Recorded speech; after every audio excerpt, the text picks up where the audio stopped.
مرشد آپ کا ایک شعر ہے، بتائے ابر مساوات کیوں نہیں کرتا، ہمارے گاؤں میں برسات کیوں نہیں کرتا۔ ظاہر ہے ایک شاعر شعر لکھنے کے بعد اس کو قاری کے حوالے کر دیتا ہے یا سامع کے حوالے کر دیتا ہے، تو اس کو میں اپنے رنگ میں اس کی انٹرپریٹیشن کرتا ہوں۔ ہر پڑھنے والا اور سننے والا اس کی اپنے رنگ میں انٹرپریٹیشن کرتا ہے۔ بالکل جس رنگ سے اس شعر کو میں نے سمجھا یا جس رنگ سے اس شعر کی اپروچ میرے ذہن میں آئی، تو میرے نزدیک یہ ایک بہت بڑا شعر ہے، اور اس شعر کے پس منظر میں بہت کچھ موجود ہے۔ کیا آپ میرے لیے اور ان تمام دوستوں کے لیے جن تک یہ ویڈیو پہنچانے کا میں خواہاں ہوں، کیا آپ اس شعر کی تشریح کر دیں گے؟ ہاں، پہلی بات تو یہ کہ مجھے یہ لگتا ہے کہ متن کا پہلا معنی جو کسی کو سمجھ آتا ہے اس کے نزدیک وہی ٹھیک ہوتا ہے۔ دوسری بات یہ کہ سرور حسین نے کہا تھا اپنی نظم میں درخت میرے دوست، اس میں ایک لائن لکھی تھی کہ تم نے کبھی مجھ سے میری شاعری کا مطلب نہیں پوچھا، تم نے مجھے دکھ دینا سیکھا ہی نہیں۔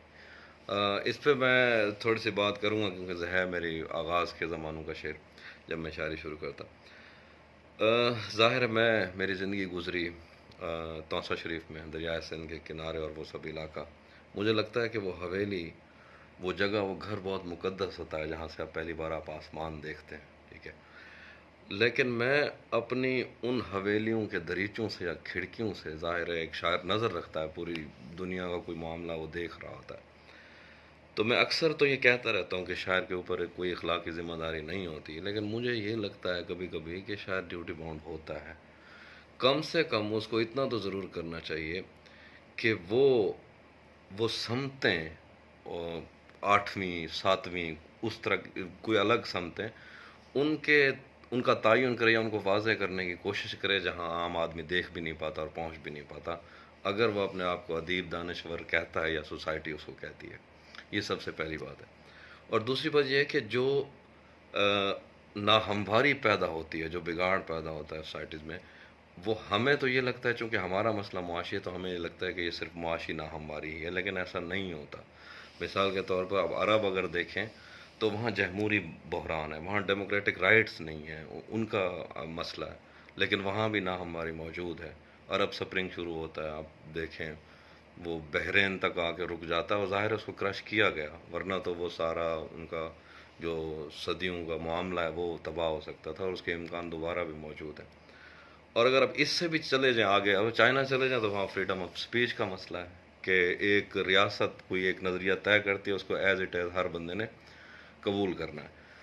تو یہ ہر جگہ، مطلب آپ چلتے چلے جائیں، آپ کہیں رکیں گے نہیں۔ مطلب اگر آپ رشیا چلے جاتے ہیں، وہ وہاں ظاہر ہے پیوٹنکریسی ہے، ادھر کچھ بھی نہیں۔ اور آگے جو نیٹو اتحاد، میں ہمیشہ سے کہتا ہوں کہ اگر آپ اپنے ڈیفنس بنا کے کسی بھی جگہ حملہ کر دیں، پہاڑوں کو آپ کھنڈروں میں تبدیل کر دیں افغانستان کے، اور ایک ایٹم بم پھینک کے ناگاساکی اور ہیروشیما کی ان کی نسلیں آئندہ رہتی دنیا تک تباہ کر دیں، تو مجھے نہیں لگتا کہ یہ کوئی آزادی ہے۔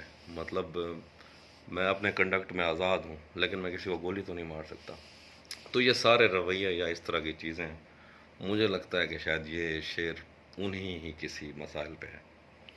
واہ، زبردست۔ دوستو دیکھیں کہ ایک شعر کو بنتے ہوئے شاعر کن کن نظریات اور تھاٹ پروسیس سے گزر کر ایک شعر کشید کرتا ہے، تو یہ ایک بہت بڑا آرٹ ہے، فن ہے۔ مرشد اب گپ شپ چل نکلی ہے تو ایک اور سوال بھی ہے۔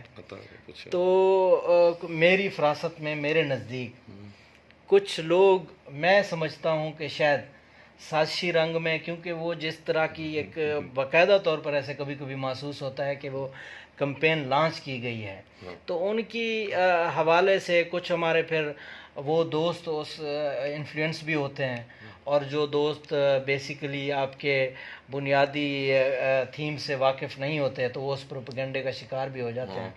آپ پر یہ الزام بار بار دہرایا جاتا ہے کہ آپ اپنی شاعری کے اندر زیادہ تر اشعار کے میں رومانس کی بات کرتے ہیں، اور رومانس سے بھی آگے جا کر آپ لمس کی بات کرتے ہیں اور عشق اور محبت کے ان وتیروں کی بات کرتے ہیں جو نارملی ہماری سوسائٹی کے اندر رائج نہیں ہے. تو اس حوالے سے آپ کیا کہنا چاہیں گے, میں یا آپ اس اپنے اس الزام کے دفاع میں آپ کیا کہنا چاہتے ہیں؟ نہیں مطلب میں یہ تو نہیں کہہ سکتا کہ کوئی بھی آدمی کچھ بھی سوچ سکتا ہے, کچھ بھی بات کر سکتا ہے. 1000 دفعہ بتا چکا ہوں کہ رومانویت اور رومان جو ہوتا ہے وہ دو الگ چیزیں ہوتی ہیں. اور دوسری بات یہ ہے کہ میں اگر لمس کی بات کرتا ہوں, یا یہ مجھے لگتا ہے کہ شاعری کے اندر کلاسک سے کچھ معاملات چلتے آ رہے ہیں, اور وہ کلاسک شاعری کا حصہ ہیں. اگر آپ نے باقاعدہ غزل کہنی ہے تو آپ ان رویوں کو, اس شعری ڈکشن کو فالو کریں گے. بے شک ڈکشن آپ الگ کریں, لیکن ظاہر ہے غزل کا رویہ تو بالکل وہی رہے گا. اچھا, لمس کی میں بات کرتا ہوں تو میرے نزدیک لمس ہے ہی اور چیز. میں یہ کہتا ہوں کہ ٹچ از میموری, بلکہ میموری ہی ٹچ ہے. مجھے لگتا ہے کہ میں اپنی ساری زندگی میں اس انسان کو نہیں بھول سکتا جس نے مجھے محبت سے ہاتھ لگایا ہو, یا میں نے کسی کو محبت سے ہاتھ لگایا. تو یہ سب تو نارملائز کرنے کی باتیں ہیں. مطلب پوری دنیا کے ادیب, جتنے بڑے ادیب ہوتے ہیں, ہمارے خطے سے کوئی بڑی بات کیوں نہیں نکل سکتی. مطلب ہم یہ سوچ, محبوب میرے دوست تھے, ان کا نام تھا محبوب, بیچارے فوت ہو گئے. وہ اکثر مجھ سے پوچھتے تھے کہ جیسے ہم ڈسکس کرتے ہیں حوضے سارا ماگو کو, میلان کنڈیرا کو, کیا وہ لوگ ہمیں, وہاں کی کوئی سوسائٹی ہمیں ڈسکس کرتی ہوگی؟ مجھے تو نہیں لگتا کہ کرتی ہوگی, کیونکہ ہم نے اتنا بڑا سوچا نہیں ہے. اس سب کے لیے ہمارے کسی بھی بڑے ادیب کے لیے جو چیزیں اس کو چاہیے ہوتی ہیں کچھ بڑا لکھنے کے لیے, وہ ہمارے پاس موجود ہیں. ہمارے اندر فوک وزڈم کی ڈائیورسٹی موجود ہے, ہمارے ہاں کہانیاں پڑھی ہیں, ہمارے ہاں دنیا کی ہر چیز ہے. لیکن وہ سب ہم کر کیوں نہیں سکتے؟ اس کے لیے یہ سب چیزیں نارملائز کرنے کی کوشش ہے. وہ ہو جائیں گی تو پھر ہی ہم آگے کچھ لکھ سکتے ہیں. بہت زبردست. تو مرشد بہت خوبصورت, آپ سے تو آپ کے پاس جتنا آپ کا ایک کریٹیکل تھنکنگ آپ کرتے ہیں, آپ ان سمتوں کی بات کرتے ہیں اور ان سمتوں کے اوپر آپ کی نظر ہوتی ہے, تو آپ کے ساتھ تو گھنٹوں گفتگو کی جا سکتی ہے. لیکن آج ایک انفارمل انداز میں ہم بیٹھے تھے, مختصراً یہ جو 2-3 چیزیں تھیں میرے ذہن میں آئی.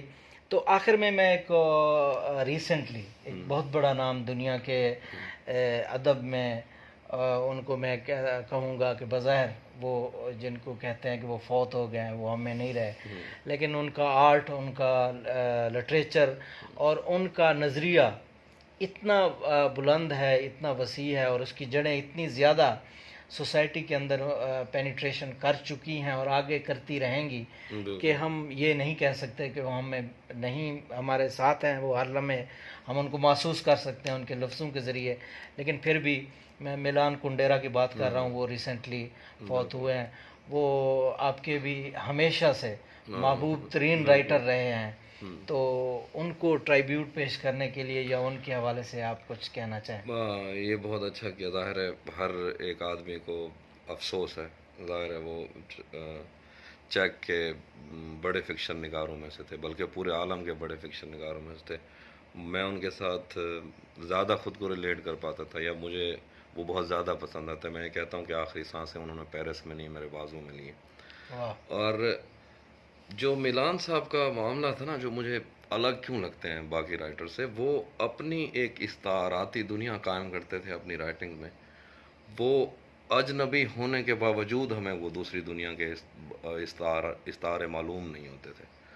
اور دوسری وجہ کہ جو ہم پچھلی بات کر رہے تھے, وہ سارا خود اب 2019 میں ان کو چیک نے شہریت واپس کی تھی. ان کا سارا معاملہ بھی یہی رہا ہے. کسی بھی شاعر کا, کسی بھی ادیب کا, وہ اس کے اندر اصل میں تو ادب پیدا ہی تب ہوتا ہے جب کسی ایک قوم کا استحصال ہوتا ہے, وہاں کا کوئی مقامی آدمی لکھ سکتا ہے. تو ہمارا ذہن بہت عجیب چیز ہے. یہ کبھی بھی نا اپنے آپ کو, جب بھی آپ نے دیکھا ہوگا, ایک عام بات ہوتی ہے کہ یار جب نئے لڑکے لڑکیوں کو سمجھانے کے لیے جب وہ دھوکا ہو جاتا ہے محبت میں, تو وہ اصل میں ہوتا کیا ہے؟ وہ یہ ہوتا ہے کہ آپ کا ذہن کبھی آپ کو اس دکھ کی طرف جانے نہیں دیتا, آپ کو محسوس نہیں کرنے دیتا, اور پھر وہ اس ذہن کا وہ جو تخلیقی معاملہ ہوتا ہے ایکٹیو ہو جاتا ہے. وہ شاعر ہوگا تو شاعری کرے گا, پینٹر ہوگا تو پینٹنگ کرنا شروع کر دے گا. تو یہ سارا سلسلہ ایسا ہی ہے. تو مرشد آخر میں یہ جو ایک طویل سفر ہے، یہ بہت لمبا سفر ہے، ظاہر ہے یہ کانٹوں بھرا سفر بھی ہے، اتنے زیادہ مسائل ہیں اور اتنے زیادہ ایشوز ہیں، اور آپ اتنے بڑے نظریات اپنے ذہن میں رکھ کر ہماری سوسائٹی کو اور پوری دنیا کے انسانوں کو ایک ایسے فلاحی سماج اور سٹرکچر میں بدلنے کا خواب آنکھوں میں سجا کر چلنے کی بات کر رہے ہیں، تو آپ اپنے اس سفر میں جن کو آپ سمجھتے ہیں کہ وہ آپ کے ہم رکاب ہیں، آپ کے ہمراہی ہیں، آپ کا جو لٹریچر میں یا فن کے حوالے سے جن کو آپ سمجھتے ہیں کہ وہ آپ کے ساتھی ہیں اور آپ کے ہمراہ ہیں، تو ان سے آپ اس معاملے میں کیا توقع کریں گے؟ میں چاہتا ہوں کہ اب جیسے میں خود بہت کم گفتگو کرتا ہوں، لیکن مکالمہ کرنا چاہیے۔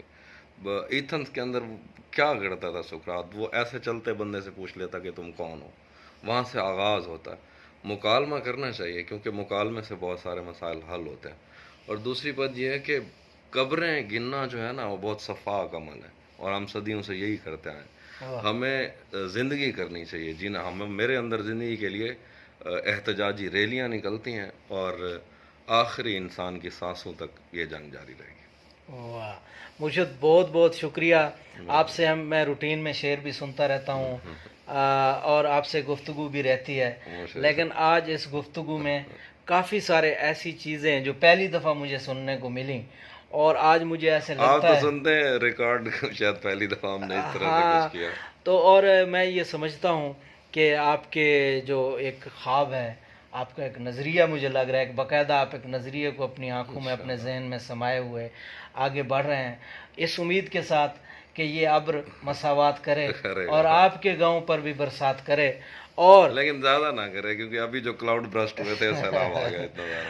تو اور دوسری اس خواہش کے ساتھ کہ ہماری اس جو کلچرل اور ڈائیورسٹی ہے، جو تہذیبی ہمارا معیار ہے، جو ہماری ہسٹوریکل، جو ہمارا ایک جیوگرافک پوزیشننگ رہی ہے، اور جو ہمارا سٹرکچر رہا ہے تہذیبوں کا اور ثقافتوں کا، تو یہ لازم ہے کہ یہاں سے آفاقی نظریات پر بات کرنے والے اور آفاقی گفتگو کرنے والے اذہان ضرور پیدا ہوں، اور مجھے امید بھی ہے کہ اگر آپ اسی طریقے سے جس مکالمے کی بنیاد پر آپ اپنے شاعری کے مقصد کو لے کر ایک باقاعدہ مقصد کی صورت میں آگے بڑھ رہے ہیں، وہ وقت دور نہیں ہے کہ آپ کی صورت میں اور آپ کے دوستوں کی صورت میں اس طرح کے مکالمے اور اس طرح کی گفتگو ضرور باہر نکلے گی جس کو آفاقی گفتگو کہا جا سکتا ہے۔